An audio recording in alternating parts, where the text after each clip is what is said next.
video in English, so if you want more videos in English, please like this one and subscribe to my channel. Who knows, I may be doing more. So I'm going to show you the ingredients for this great recipe. It's a low-fat raw vegan recipe for kale chips, and it's yeah, well, there's no overt fat in them. So let's see the ingredients. So here are the ingredients that you're gonna need. So we have 2 thoughtful mangoes, we have 6 pieces of sun-dried tomatoes, 2 cloves of garlic, 4 bell peppers. If you have all red ones, then wonderful, use all red ones. And if you only have orange ones, use orange ones. If you have only yellow ones, use yellow ones, but please no green bell peppers. So no green. We will also need 2 to 3 sticks of celery. Mine were a little bit small, so I used an extra piece to complete. I also used the juice of 1 lemon, 4 green onions, and that's about, oh yeah, let's not forget the kale. We will need at least 1 bundle, so this is how big the bundle is, and maybe 2, and who knows, maybe even 3. We'll see how much sauce we have. You will of course need a blender, ideally a high-speed blender. If you don't have a high-speed blender, then use a regular one. Just dice your veggies a little bit smaller, especially the sun-dried tomatoes. And well, you also need a dehydrator. If you don't have one, don't panic. Use your oven and just open the door of the oven and put it on the lowest setting, and maybe put a wooden spoon, you know, so the air can travel and circulate, so it won't get as hot into the oven. So yeah, if you don't have a dehydrator, don't stop yourself from eating kale chips. So I've chopped all the veggies into the blender, and I have de-steamed quite a few kale leaves. So this is literally the hardest part, the most technical part, how to de-steam a kale leaf, because everyone can chop veggies actually. So this is the kale leaf. You take your right hand and you put it on the end of the stem. Then you take your left hand and you try to pull the leaves out of the stem. So you will be left with this part that you can pull off, and then just rip the chips, the future chips to come, I don't know, to be the new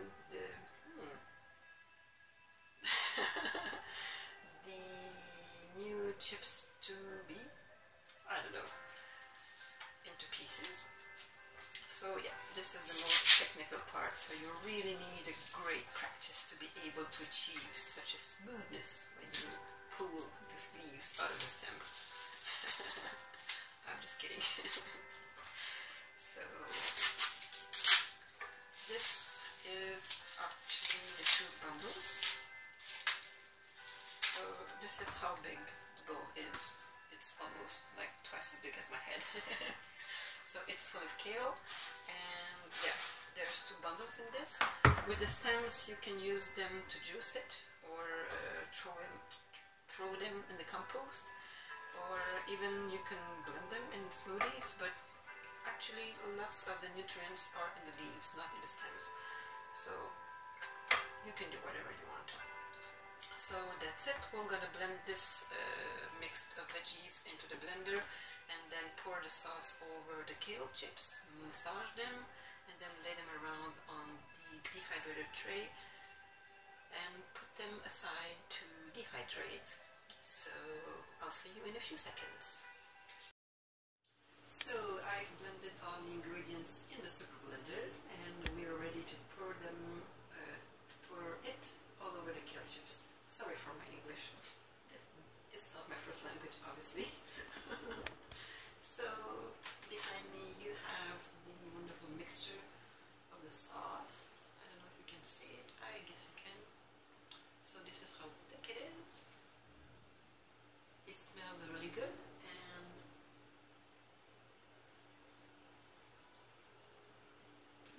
it tastes even better. So a little hint here, you can use it as a salad dressing if you want, oh yeah, and instead of mangoes you can also use corn. Try to use organic corn, do the right thing. Or you can use peaches, but sometimes mangoes are, well, good mangoes are hard to find all the year long or all the year through. So maybe corn will be a more sustainable way to make this recipe every time you want it. So maybe you will need to add maybe a date or two to make it a little bit sweeter. So, but it works even without dates. I've tried it and I loved it.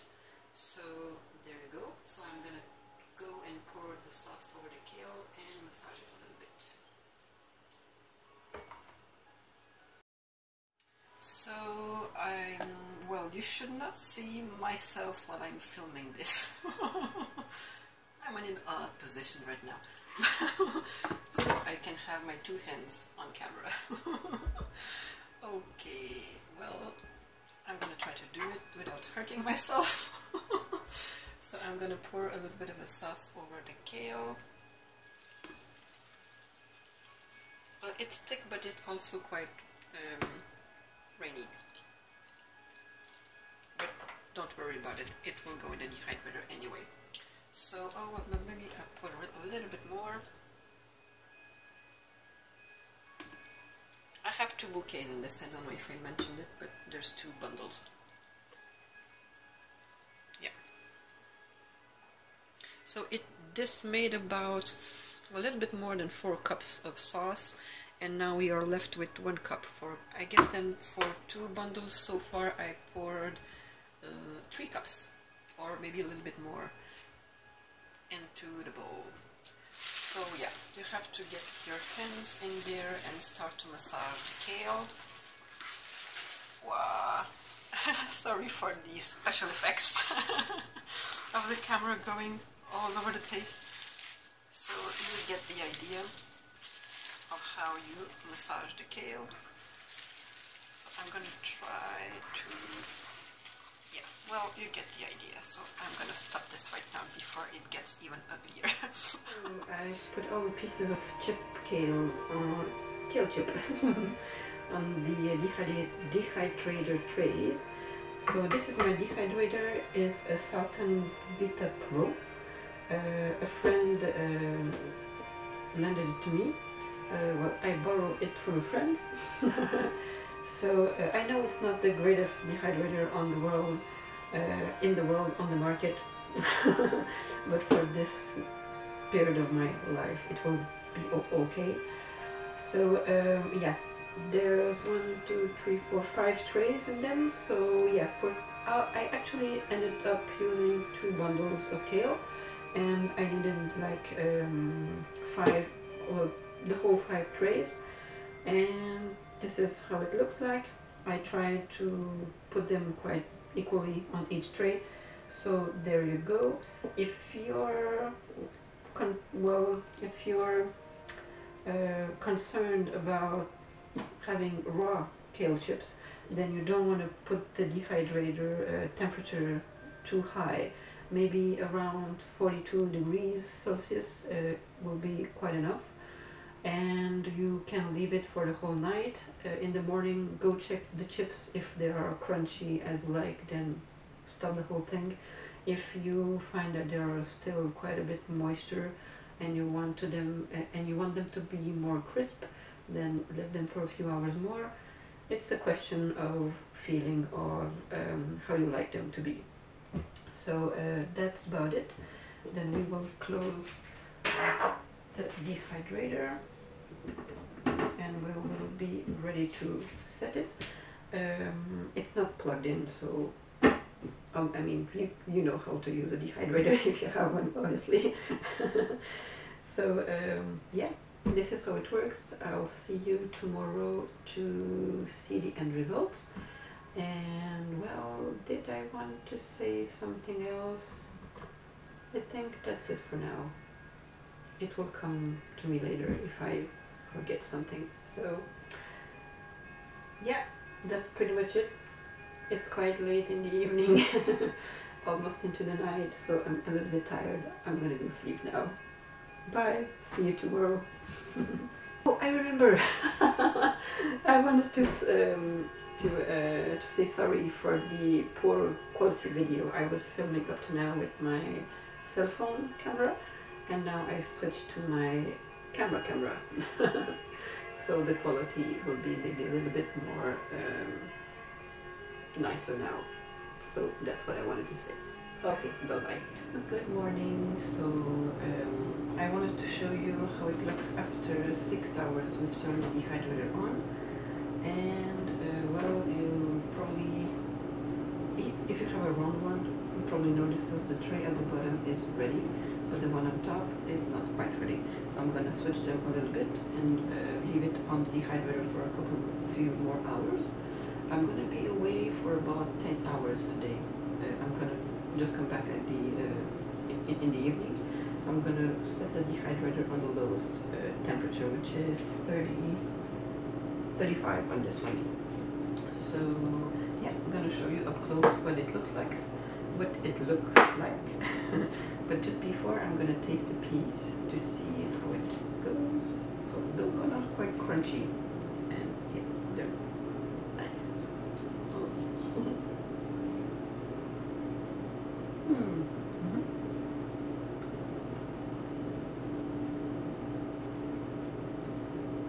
Yeah, the flavor really pops out.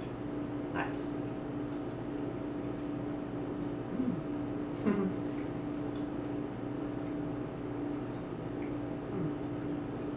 I want to eat the whole tray now. So I'm going to show you up close.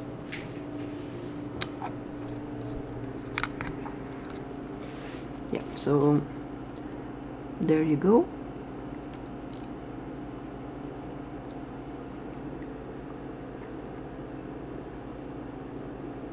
So you can also see that it shrinks quite a lot.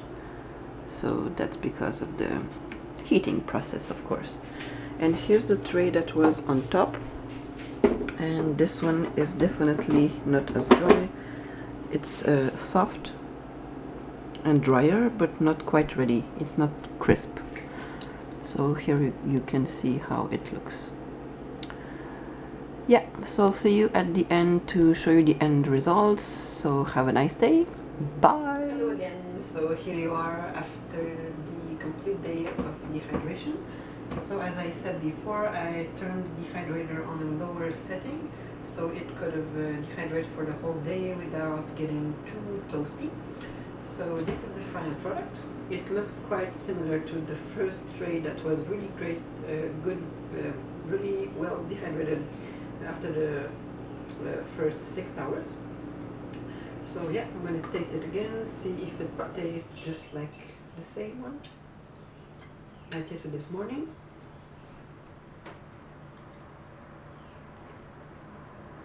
Yes. It's pretty good.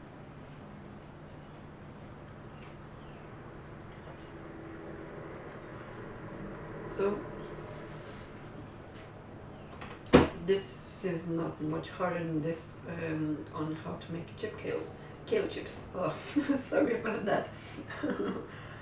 So yeah, if you don't have a high-speed blender, then use the regular blender. Just chop your veggies a little bit smaller, so it will give the blender a chance to blend it a little more smooth, to a smoother consistency. And if you don't have a dehydrator, then you can use your oven as well, so you don't have any excuses not to make this recipe. So if you like this video, please hit the like button, and you can also subscribe to my channel if you want more videos like this. I may be doing more English videos in the future. So yeah, that's it. If you try the recipe, please let me know how it turned out, if you liked it or not. And you can leave any other comments on the comments below on if you like kale chips, if you've tried them before, if you don't like them, why. So maybe you can even share your own recipes. Yeah, so that's it. So see you in the next video. Bye.